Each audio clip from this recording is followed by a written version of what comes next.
Today we're going to be looking at a comparison between the Hasbro Energon Optimus Prime and the Japanese version, aka the Superlink Optimus, or Convoy. First of all, let's get these trailers out of the way. They are exactly the same across both releases. The shades of plastic and paint, the gold trimming, the Autobot logo on top, everything is exactly the same between these two. If you see any difference, it's just because my Hasbro version is quite faded and a little bit dusty from being on the shelf too long, but otherwise they are exactly the same. And now let's take a look at the Super Mode, where you can see the most interesting differences. My Energon Optimus is missing some pieces here on his head, which was part of my motivation for buying and upgrading to the Japanese one. He also is the version of Optimus that has the mouth embedded into the mouth plate there, Optimus Primal style. My understanding is that there were two runs of this mold, one that had it and one that didn't. Also, the one that had the mouth did not have any kind of detailing or ridges inside of the window panes here, while the one that did not have the mouth did have some extra detail there. So there are versions of the Hasbro one that do have the rigid details there and that do have a faceplate. So when looking at the differences here, we should be looking at the colors. Starting here on the leg, you can see the Energon version has a much lighter shade of blue, while the Superlink version has a much darker shade of blue.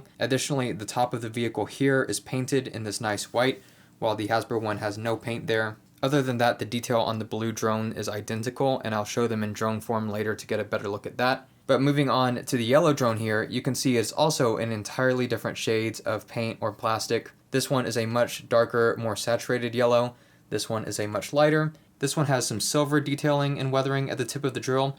It's a bit reflective, it's very nice, whereas the Hasbro one has a black detailing at the tip of the drill. And similar to the blue drone, the top of the Hasbro one is unpainted, while the top of the Takara one has some nice green highlight paint right there. That's a color that's entirely missing from the Hasbro one. The white and orange drones are actually identical, as are the guns. My Hasbro one is missing the missile. But the elephant in the room in terms of paint differences here is of course the chrome metallic finish that the Japanese version has, while the American one has only a dull kind of gray, gunmetal gray right there. Some people might think it's tacky, but I really like the vacuumized metal look here.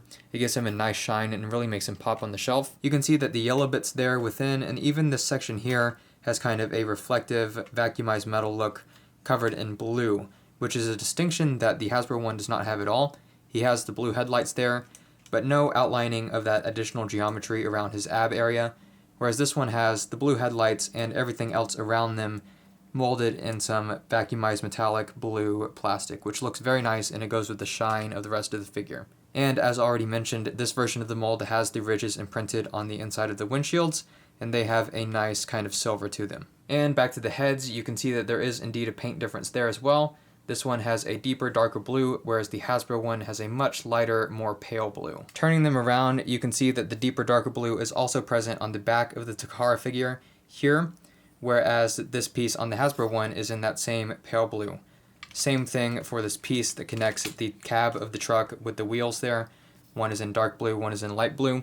And the other big difference that you're probably noticing is the lack of the switch here on the Takara one. This is something that surprised me. The Takara one does not have the switches or sounds there that the Hasbro one does have. And in fact, you can kind of feel a little bit of a weight difference in terms of some of the electronics being gutted. The Takara one makes no noise whatsoever, although he does still have the light in the center of the chest and a battery compartment, as well as the button on the side to make this light up. Unfortunately, my copy of the Takara one seems to have some rusted components or something, because I can't get the light to work, but the electronics for it are definitely there. Here's the lights and sound in the Hasbro one, by the way, so this is what that should look like. And here they are in their infamous base modes here. You can see how the chrome still shines through on the bottom half of the truck details there, even in base mode. And you can also see that that darker blue carries over to his little chicken legs there. The Hasbro one has that lighter blue.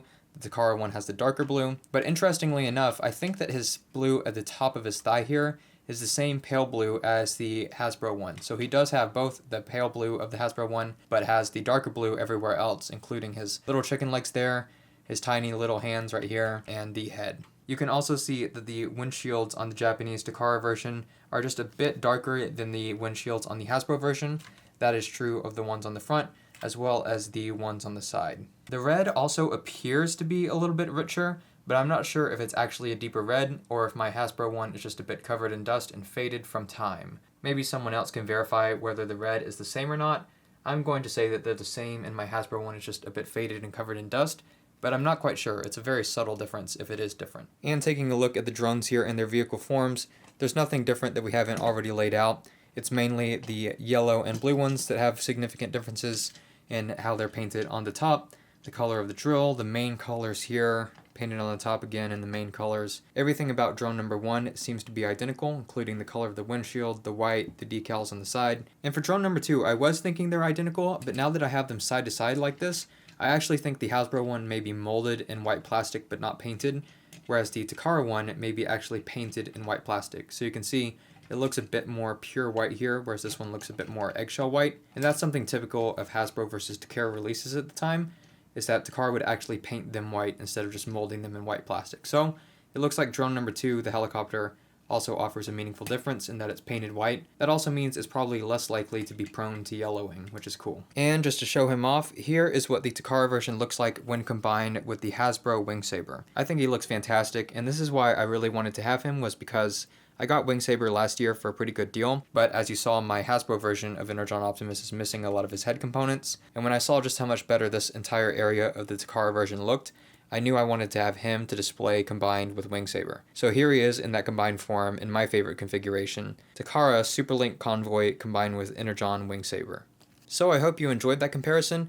Let me know which one you prefer in the comments, whether you like the more dull, subtle colors of the Energon Hasbro release or the super gaudy, in-your-face colors of the Takara release. And as always, thanks for watching and stay tuned for more Transformers content.